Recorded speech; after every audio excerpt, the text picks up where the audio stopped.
artinya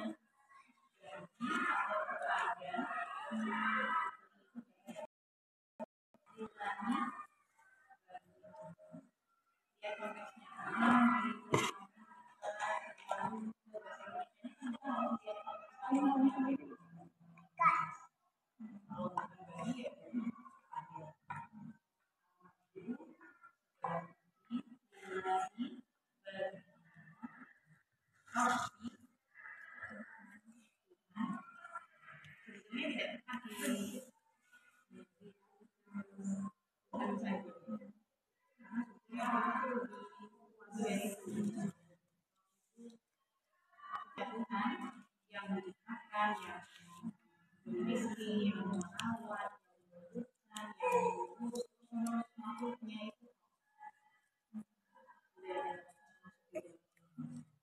Kadang-kadang kalau Tuhan itu banyak versi ya. Itu yang Tuhan itu hanya menggunakan saja dan tidak mengatur, tidak termasuk mengatur. Jadi kalau di Hindu itu kan ada 3 ya Tuhan. Dalam satu sampai itu. Jadi iya banyak dewa-dewa kan itu ada dewa ada dewa Brahma, ada dewa yang menciptakan, ada dewa yang ada dewa yang merusak gitu.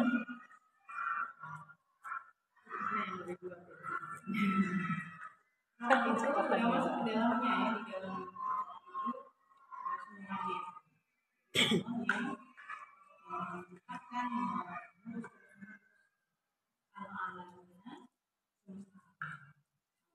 nah ini kan sudah diserap dalam bahasa kita ya, alam itu dari segala puji lillahi bagi Rabbi al-alamina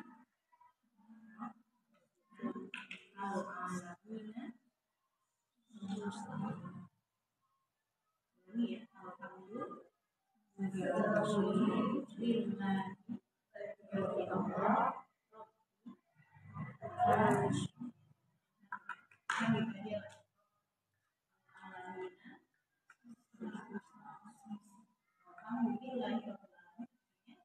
bagi Allah bagi Allah Tuhan semesta alam.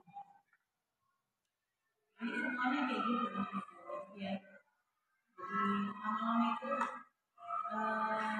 baca Al-Quran itu tidak otomatis dengan kita mengerti. Di situ jangan bahasa Arab. Maksudnya ini cara bodoh-bodohan gitu ya. Cara mudahnya kalau kita mengerti bahasa Arab lebih enak lagi, lebih bagus lagi, kan kita jadi tahu karena ini dalam bentuk kalimat subjek, objek, dan tahu jadi lebih punya rasa. Kita kan mengira-ngira ini. Jadi saya carikan bukunya yang ini ya kayak karena di situ ada tinggal tulis yang ada bahasa biar sekalian dapat gitu loh. Di Google ada nggak jawabannya? Dikasih Oh dikasih. Kalian. Oh tinggal nulis ya.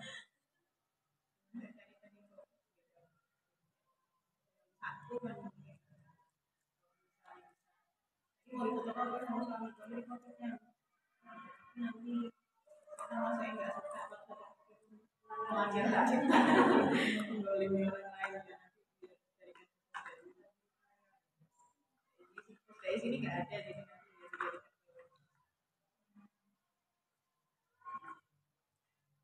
kayaknya udah pada nggak dipakai soalnya padahal itu bagus jadi selama ini alasannya ya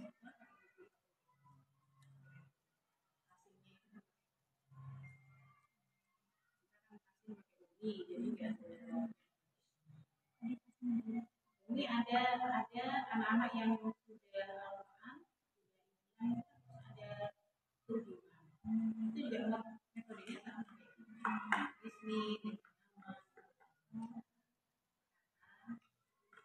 bahkan sama ya yang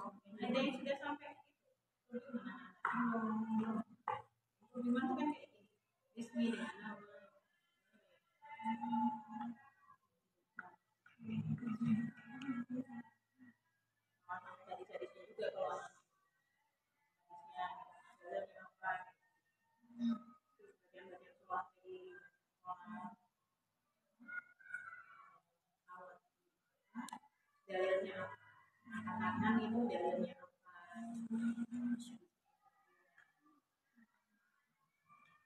banyak kan sebenarnya kan targetnya bisa tuh 15 tahun tapi kan kemarin hanya beberapa orang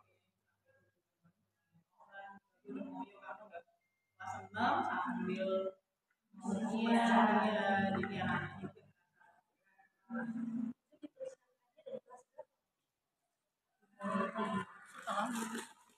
Nggak boleh ya tuh kalau saya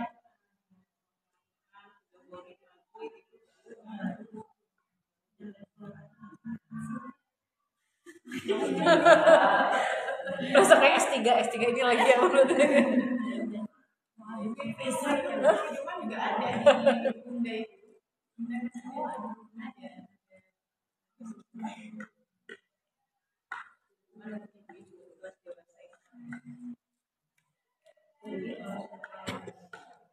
Bunda di mana Us? Udah di mana katanya Us? Bunda itu Udah ada di mana? oh Jauh.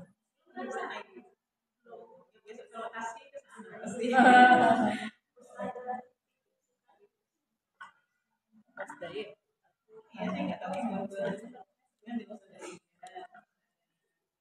Lampung.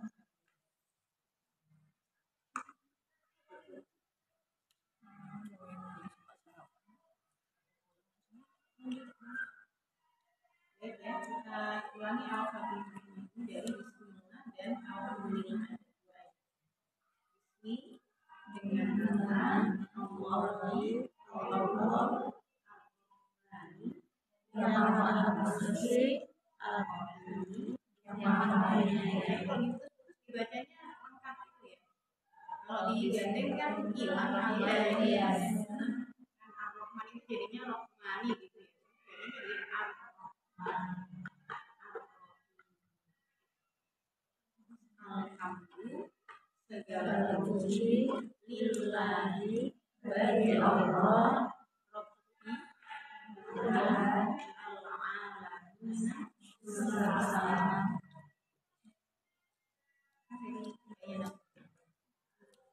Bismi dengan nama Allahi Allah Ar-Rahmani yang Maha Pengasih Ar-Rahimi Alhamdulillah segala puji lillahi bagi Allah Rabbi Tuhan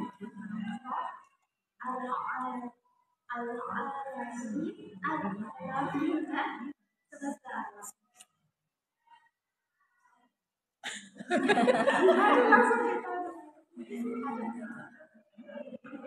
Ini Bismi dengan nama Allah Ar-Rahmani yang maha pengasih Ar-Rahimi yang maha penyayang. Alhamdulillah segala puji lillahi bagi Allah Rabbi Tuhan al-alamin semesta alam. Bismi dengan nama Allah Ar-Rahmani yang maha pengasih Ar-Rahimi yang maha penyayang. Alhamdulillah segala puji lillahi bagi Allah Rabbi Tuhan al-alamin.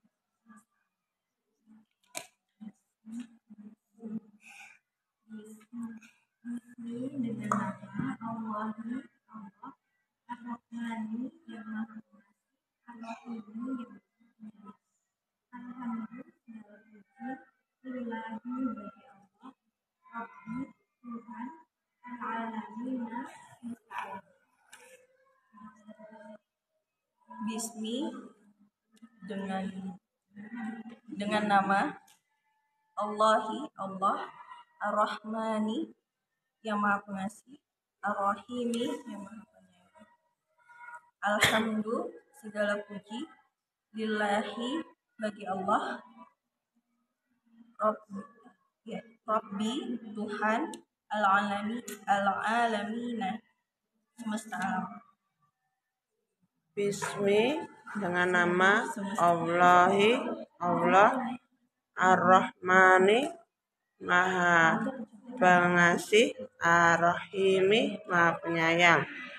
Alhamdulillah segala puji lillahi bagi Allah Rabbi Allah alamin. Nah, Iya nggak ada. semesta alam. Di luar.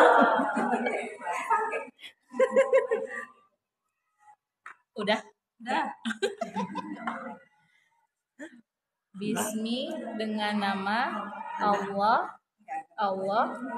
Ar-Rahman Ar-Rahmani yang Maha Pengasih, Ar-Rahimi yang Maha Penyayang.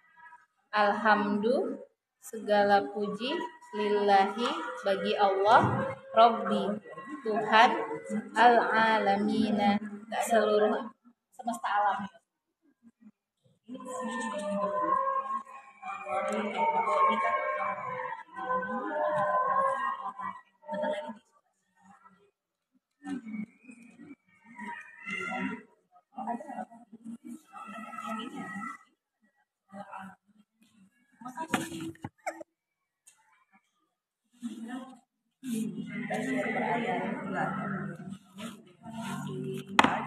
Udah selesai.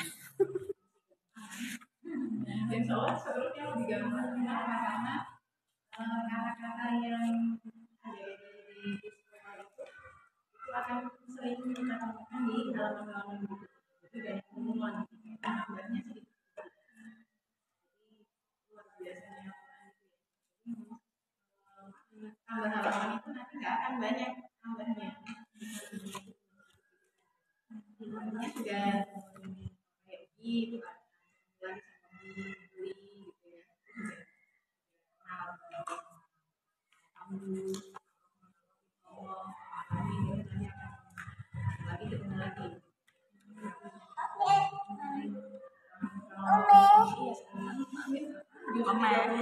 Susah-susahnya jarang dipakai.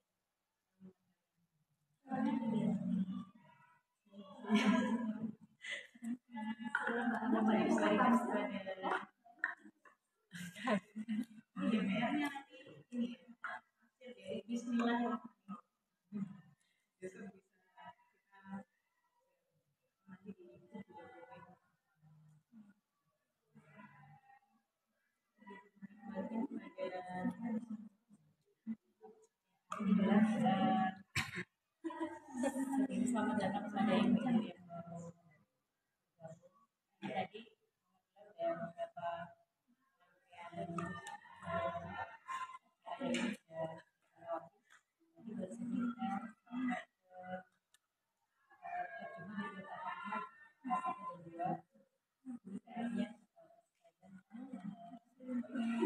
tafsir ayat 1. Selanjutnya acara berikutnya ini pakai masker. Biar gak ketahuan kalau lagi ketawa.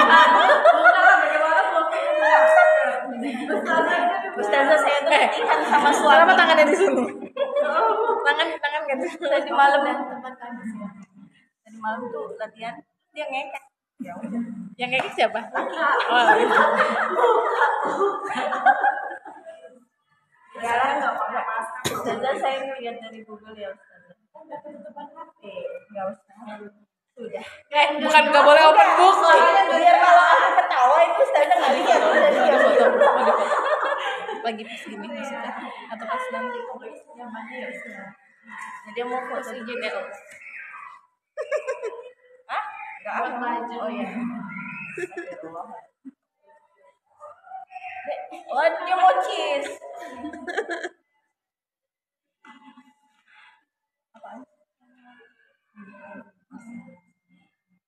Bismillahirrahmanirrahim. Assalamualaikum warahmatullahi wabarakatuh. Waalaikumsalam warahmatullahi wabarakatuh. Alhamdulillahirabbil alamin. Wassalatu wassalamu ala asyrofil anbiya'i wal mursalin wa ala alihi wasahbihi. Pertama marilah kita panjatkan puji syukur atas kehadirat karunia-Nya lah hari ini kita bisa hadir menjadi ilmu. Masya Nggak boleh hilang ya. Diam. Karena hari ini saya dapat tugas kultum dari SPIN.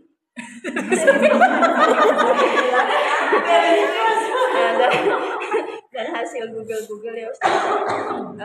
Hari ini mau bahas tentang keutamaan istri yang sabar dalam Islam menurut Al-Quran. Masya Allah, dengarkan semuanya. Secara harfiah, sabar berasal dari bahasa Arab al-sabru yang berarti menahan diri dari keluh kesah. Sedangkan secara istilah, sabar adalah sikap menahan diri atau membatasi jiwa dari keinginannya demi mencapai sesuatu yang baik atau lebih baik. Sikap sabar hendaknya dimiliki oleh siapa saja, termasuk seorang istri. Dalam membina rumah tangga, seorang istri harus menahan dirinya dari keluh kesah terhadap sikap suami, perlakuan suami, serta ujian yang datang menghampiri. Meski dianjurkan, terkadang sikap sabar sulit untuk diterapkan, terlebih jika rumah tangga sedang ditimpa oleh musibah dan cobaan berat terkait persoalan ekonomi, ada anggota keluarga yang sakit, dan lain-lain. Untuk itu, Allah Subhanahu wa Ta'ala menjanjikan keutamaan bagi hamba yang sanggup menjalankannya. Apa keutamaan istri yang sabar? Untuk mengetahuinya, simaklah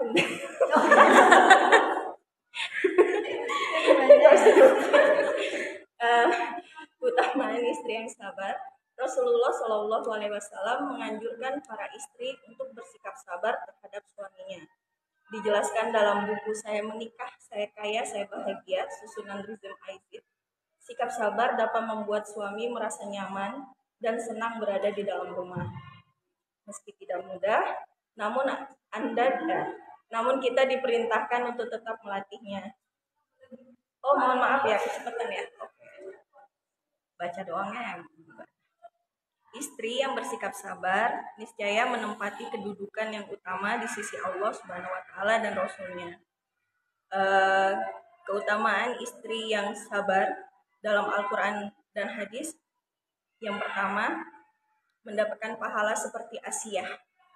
Dalam sebuah riwayat, ini pada nyatat, disebutkan bahwa istri yang sabar akan mendapatkan pahala seperti Asiyah, istri Fir'aun. Pada masanya, Asiyah dipaksa untuk menyembah suaminya yang mengaku sebagai Tuhan. Oke. Karena Asiyah meyakini bahwa Tuhan semesta alam hanya Allah semata, ia pun menolaknya.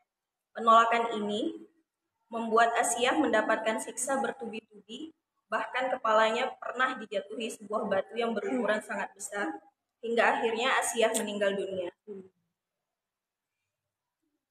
Mengutip buku Pernikahan Luka karya Irhen Dirga, Allah Subhanahu wa Ta'ala menjamin surga bagi Asiyah dan berjanji akan meninggikan derajatnya di akhirat kelak. Dalam sebuah hadis, Rasulullah Shallallahu Alaihi Wasallam bersabda, dan jika seorang istri bersabar menghadapi keburukan akhlak suaminya, maka Allah akan memberikan kepadanya pahala seperti yang diberikan kepada Asiyah, istri Fir'aun. Yang kedua, mendapatkan pahala lebih tinggi dari amalan sunnah. Sikap sabar seorang istri begitu utama, sehingga pahalanya dijanjikan lebih tinggi dari amalan sunnah. Dalam kitab Fathul Bahri disebutkan bahwa istri yang sabar merupakan ciri wanita yang berhati sangat mulia. Ya Allah. Suami tentu bahagia memiliki istri yang sabar dan penurut, sehingga ia akan memberikan ridho dan ketenangan hati kepada istrinya. Rasulullah Shallallahu Alaihi Wasallam bersabda dalam sebuah hadis, istri yang meninggal dunia dan suaminya ridho terhadapnya, maka ia masuk surga. Hadis riwayat Tirmizi. Yang ketiga, menjadikan rumah tangga harmonis. Kesabaran yang dimiliki istri bisa membuat rumah tangga menjadi utuh dan harmonis, sehingga kehidupan rumah tangga pun tidak diliputi oleh konflik yang berarti. Kesabaran istri bisa menjadi kunci utama hubungan suami istri semakin kuat. Ada kesabaran suami. Sikap sabar istri. Ya, udah demikian kultum hari ini. Untuk Untuk lebih detailnya mungkin Ustazah bisa menjelaskan. Tadi apa? Bagus sebutnya. Sikap sabar apa bla bla bla amalan sunnah itu apa tadi? Oh, lebih tinggi pahalanya dari amalan sunnah. Berarti kita sabar mulu aja gitu. Nah, demikian kultum hari ini. Lebih dan kurang saya mohon maaf. Untuk lebih detailnya nanti insya Allah Ustazah yang akan menjelaskan. Cuma baca ya. Wabillahi taufiq wal hidayah. Wassalamualaikum warahmatullahi wabarakatuh. Jika ada pertanyaan silakan bertanya kepada Ustaz. Oh, iya. Saya hanya membaca Pancingan, gurunya pancingan. intro doang. Kan 7 menit belum ya? Oh, udah. Ya, alhamdulillah, masya Allah. Apa namanya ya? Iya, itu pokoknya. Itu sangat singkat. Nasihat singkat. Iya, sangat Nasihat singkat dari Mbak Dona sebagai pengingat buat kita semua. Insya Allah, pahalanya banyak banget. Pahalanya lebih tinggi dari amalan sunnah. Seperti ini. Sikap sabar istri ya. Iya, sikap sabar istri. Keutamaan sikap sabar istri. Perkara yang kayaknya simpel tapi susah diamalkan. Iya, susah. Butuh apa? Banyak ujian, banyak latihan. Kalau itu ujian sabar lebih sabaran. Selanjutnya kajian dari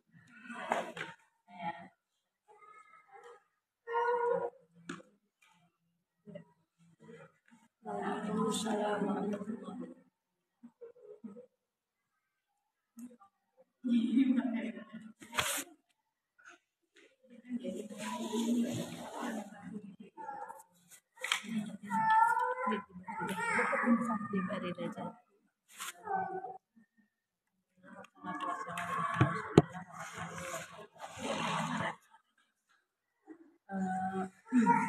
di pertemuan perdana ini ya, ini kedua ini kita akan membahas tentang problematika umat, sebab dan solusinya. Jadi bahwa kita bahas masalah ini problematika umat ya, sebab dan solusinya. Realitas umat Islam hari ini bahwa kepribadian umat Islam secara sasiahnya, secara apa namanya ya, pemahaman keagamaan umat, kita sedang dalam kondisi tidak baik-baik saja. Umat Islam dalam keadaan lemah iman atau apa namanya, ya, kondisi keimanan yang sangat lemah, yang kita bisa lihat indikatornya dari dua hal. Yang pertama, lemahnya pemahaman terhadap ajaran Islam dan pengamalannya. Jadi sudah lemah pemahaman, pengamalannya juga lemah. Banyak sekali contohnya ya. Contohnya misalnya apa contohnya yang lemah pemahaman itu, karena lemahnya pemahaman. Nggak ngerti misalnya bahwa jilbab itu wajib. Itu kan banyak yang nggak paham ya. Atau pacaran itu nggak boleh, itu kan banyak yang nggak paham ya kan? Kenapa sih nggak boleh pacaran gitu ya? Mungkin ibu-ibu ini kan sudah paham, beda lagi ya. Tapi banyak masyarakat Zaman dulunya ya belum ya, paham. makanya kan berarti Kita kan tobat ya. tobat dengan nikah gitu. Yang sudah tapi kebanyakan ya ini yang kita lihat ini pada umumnya umat Islam. Penduduk Indonesia ini kan paling banyak umat Islamnya nih, mayoritas penduduk Indonesia ini beragama Islam. Pada kenyataannya kalau kita lihat realitasnya di masyarakat itu kan pada umumnya kebanyakan orang itu kan tidak paham beragama Islam, tapi ya cuman di KTP-nya aja Islam kan begitu. Islam KTP kan gitu ya, banyak yang mengatakan itu Islam KTP. Banyak yang belum paham sebetulnya tentang yang paham itu hanya sedikit. Kita yang ngaku sudah hijrah aja ternyata masih banyak yang harus kita pelajari, banyak yang kita belum paham tentang agama ini kan begitu ya. Jadi itu bukti ya, salah satu indikator bahwa kita itu umat Islam ini sedang berada dalam kondisi lemahnya iman. Contoh indikator yang berikutnya adalah suburnya kesyirikan, bid'ah dalam ibadah dan khurafat. Jadi kesyirikan itu subur, tumbuh subur, bid'ah dalam ibadah dan khurafat. Bahkan di semakin kesini, padahal Muhammadiyah itu kan terkenal memberantas TBC ya, TBC istilahnya kalau dulu apa TBC?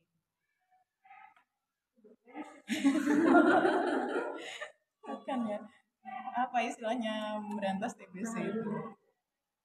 Tahayul, bid'ah dan khurafat. C-nya itu khurafat. Karena zaman dulu kan ejaannya pakai CH. Kok itu ya kan? Jadi Muhammadiyah itu sudah lama berdirinya, sampai sekarang aja masih banyak gitu. Yang bid'ah, masih banyak yang khurafat, masih banyak yang tahayul kayak gitu. Percaya sama ramalan bintang, percaya sama, ada nggak ini yang masih percaya kayak gitu?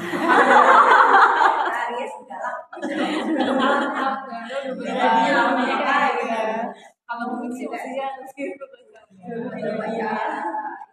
kalau dulu yang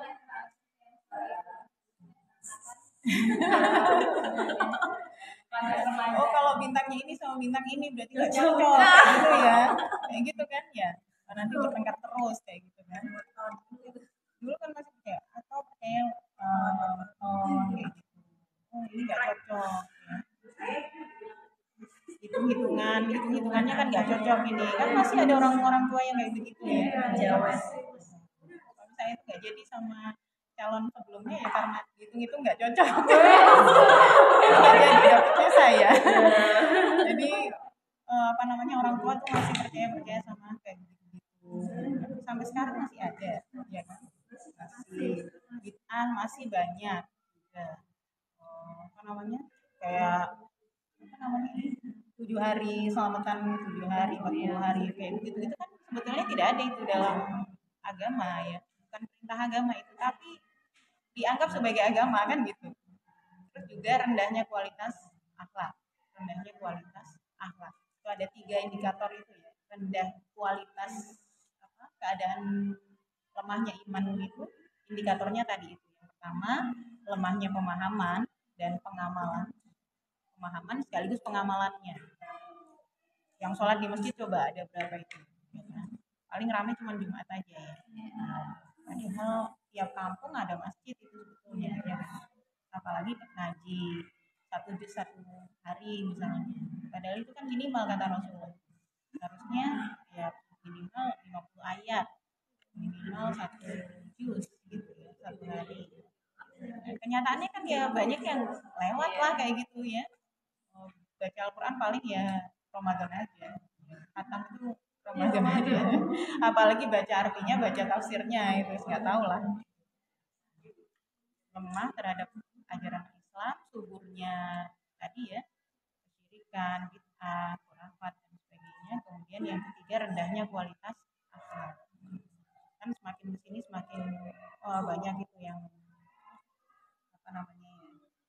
kayaknya yang pakai jilbab tambah banyak, tapi juga akhlak yang buruk juga semakin banyak juga, tambah macam-macam. Tiap hari kita dengar khurafat. Oh iya, khurafat itu ya percaya sama ada percaya kepada, kalau tahayul kayak tadi ya, percaya ke ini. Kalau khurafat lebih ke benda-benda, jimat gitu. Kalau tahayul kan percaya sama sesuatu, misalnya ya kayak tadi ya perkiraan bintang ya. Kalau ini kan percaya ke benda-bendanya, itu keris, kalau keris ini keramat kayak gitu, dimandiin setiap 1 suro misalnya. Kenapa? Iya, sama lah mirip-mirip ya. Tatayur juga kayak begitu. Tatayur itu kan ke tahayul. Kalau tatayur itu kayak kayak apa namanya? Tatayur itu kan sebetulnya dari kata tuyur, burung.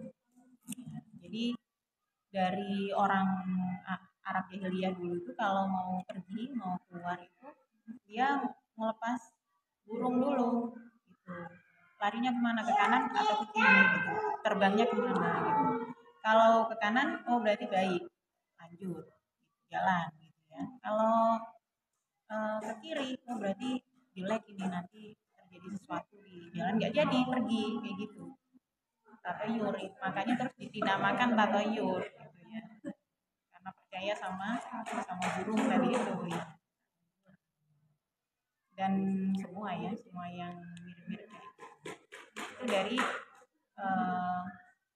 apa namanya, realitas umat Islam hari ini ya. Tadi kepribadian umat Islamnya itu lemah iman, indikatornya 3 tadi itu. Yang kedua adalah sosial, secara kejamaahan ya, ijtimaiyahnya umat Islam ini. Secara sosial umat Islam itu dalam keadaan mundur juga. Hal ini kita bisa lihat dalam realitas sosial yang dialami oleh umat Islam saat ini pada umumnya ya, pada umumnya. Kita bisa lihat terbelakang, kemudian tertindas, tercerai-berai, kan gitu ya. Ini menunjukkan tidak fungsionalnya iman dalam kehidupan sosial mereka. Jadi kita ini tidak sedang baik-baik saja gitu. Pokoknya yang miskin itu berarti umat Islam, yang terbelakang itu umat Islam, yang bodoh itu umat Islam, kan gitu sampai sekarang. Dan tercerai-berai, tidak bisa satu. Itu juga menunjukkan bahwa iman itu tidak berfungsi gitu. Harusnya kan seseorang yang beriman itu harusnya kan terhubung dengan Allah langsung gitu ya. Jadi harusnya ya ada ilmu, harusnya juga memimpin dunia, harusnya gitu. Orang yang beriman itu harusnya yang apa namanya, menunjukkan kualitas seseorang itu harusnya kan imannya itu. Tapi kenyataannya orang beriman mengaku beriman tapi kok terbelakang ya, apa namanya, tertindas, tercerai-berai. Nah sekarang apa sebab dari kemunduran umat Islam?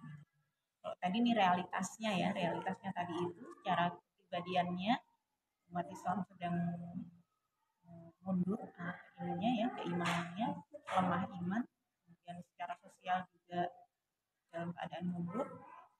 Yang kedua kita bahas adalah sebab-sebab kemunduran umat Islam. Sebab-sebabnya apa ini? Ini ada sebab internal dan ada sebab yang eksternal. Ada sebab internal dan ada sebab eksternal. Kita cari sebabnya dulu supaya kita bisa cari solusinya apa ya. Kita harus kita cari apa namanya. Jadi ada dua ya sebabnya ya. Sebab internalnya yang pertama adalah syubhat.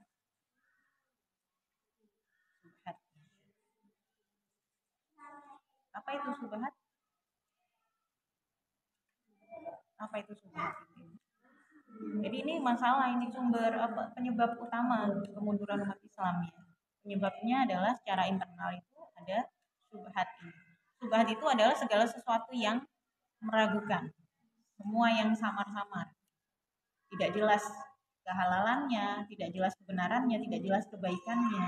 Hal-hal yang termasuk dalam kategori syubhat ini bisa berupa zatnya, harta, makanan, minuman, pakaian, perbuatan ataupun keyakinan. Itu bisa syubhat. Banyak. Contohnya apa? Contohnya ya makanan. Sekarang kita mana sih yang halal? Itu kemarin ada minuman keras yang ya wine yang halal, ada label halalnya. Ya kan? Terus udah mulai itu syubhat itu ada di mana-mana. Ada di mana-mana. Kemarin juga kita sempat heboh dengan apa namanya ya. Ya pokoknya sering kan ya ada rame-rame kayak begitu. Oh ternyata itu iya ternyata ini nggak halal ternyata. Apalagi makanan-makanan yang ada di luaran ini, rumah makan itu. Ustaz Berlin ini, Pak Berlin Mustafa, chef itu ya kan dia chef itu. Itu kan pernah keliling di Jogja ini. Ternyata semua tuh banyak yang pakai apa ini namanya, kuasnya dari jadi banyak banget itu yang jadi ngajak anak-anak muda Hidayatullah itu dakwah kayak gitu. Jadi kayak ngevlog gitu ya, jalan-jalan sambil sambil memberikan gitu, kuas halal. Banyak ternyata. Atau yang di luar gini, di warungnya di luar itu kayaknya halal, baik-baik aja nggak dapat. Ternyata di dalam itu ada yang tempat duduk khusus gitu, ada ruangan khusus yang untuk. Nah, padahal masaknya kan ya campur itu mestinya. Makanya kita harus hati-hati banget itu. Itu aja yang keluarin sekarang sertifikat halal ternyata itu dia dapat itu bukan dari MUI, dari Kemenak. Sudah apa ya namanya? Sudah disalahgunakan berarti gitu kan. Yang wine kemarin ya, yang kasusnya wine itu. Kemenak juga kewenangan yang ngeluarin halal ya? Iya, seharusnya bukan kewenangannya. Seharusnya masih iya. Harusnya kan MUI. Ya begitulah. Jadi itu segala sesuatu yang syubhat itu banyak di sekeliling kita, itu yang menjadi penyebab kemunduran umat Islam ya, penyebab internalnya. Ini ada hadis Rasulullah ya, dari Amir berkata, saya mendengar Nu'man bin Bashir berkata, saya mendengar Rasulullah Shallallahu Alaihi Wasallam yang halal itu jelas kan gitu ya. Sami itu Rasulullah Shallallahu Alaihi Wasallam yaqul al halalu bayyinun. Sebetulnya yang halal itu jelas, bayyin tuh kelihatan ceto welo-welo kalau katanya orang Jawa ya. Kelihatan banget sebetulnya gitu kata Rasulullah. Ini Rasulullah ya yang mengatakan wal haramu bayyinun, dan haram itu juga jelas gitu. Nah masalahnya wa bainahuma musyabbihat la ya'lamuha kasirum minan nas famanit taqo al musyabbihat. Nggak hafal saya hadisnya, saya bacakan artinya aja ya. Jadi maka barang siapa yang kan ini yang halal jelas, yang haram juga jelas. Cuma di antara keduanya itu ada syubhat ini, ada yang samar-samar. Banyak orang yang tidak mengetahuinya.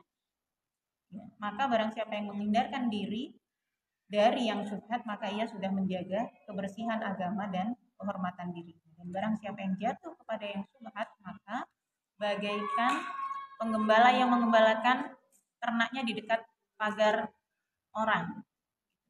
Hampir-hampir ia melanggar batas atau pagar. Ingatlah bahwa setiap raja itu, kata Rasulullah ya, ingatlah bahwa setiap penguasa itu, setiap raja itu ada pagarnya, punya batas kekuasaannya gitu. Ingatlah bahwa pagarnya Allah di buminya adalah hal-hal yang diharamkannya, kata Rasulullah ya.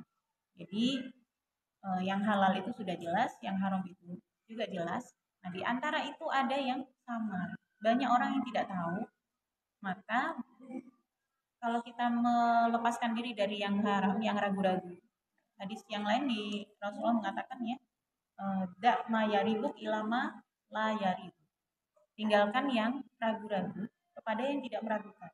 Kalau kita ragu harusnya tinggal, jangan ya, menjaga diri dari syubhat itu penting gitu kata Rasulullah ya. Karena apa? Karena masuk kepada syubhat itu seperti penggembala yang menggembalakan ternaknya di apa ya? Di tengah-tengah ya. Tengah ternak itu menggembala itu kan khawatir kalau masuk ke pagernya orang gitu loh. Ya, masuk ke kebunnya orang merusak. Kan nggak boleh. Dia berarti sudah melanggar, berurusan dengan orang ya, sudah berurusan dengan hukum kalau sudah kayak gitu.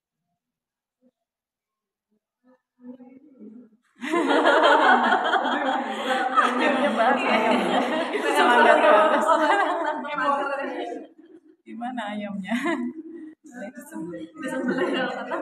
Ayam tetangga. Ayamnya tetangga ke tempat kita.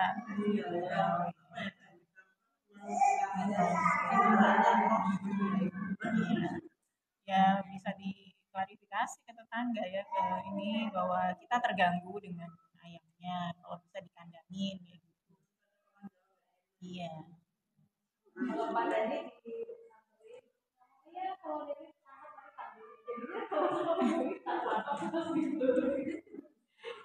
Yang penting jangan kita yang mengganggu tetangga. Kalau kita merasa terganggu dengan perbuatan orang ya jangan sampai kita mengganggu orang lain. kalau boleh ini saya punya apa mungkin bukan maksudnya tadi yang tadi masalah TBC tadi itu saya punya kurang kan memang semenjak 2 tahun ini kan saya memang baru pindah ke dusun Kemirius kemudian saya tinggal di perumahan. Tinggal di perumahan sih nggak ada masalah, memang ya kalau apa norma sosialnya kan kayak gitu-gitu aja sama tetangga hanya sapa biasa. Nah, semenjak pindah ke Kemiri ini alasannya sih pertama karena memang kita suka dengan suasananya yang desa dan asri gitu. Tapi ternyata saat dengan kehidupan sosialnya dia sempat agak kaget itu. Saya paling kaget itu baru kemarin. Saya kalau di sana kan berarti apalagi sistemnya Jogja itu gotong royong sama keluarganya kan masih erat banget gitu. Kayak masih ada tiap gotong royong bapak-bapak. Oke itu masih nggak apa-apa gitu. Suami saya juga karena masih senang aja.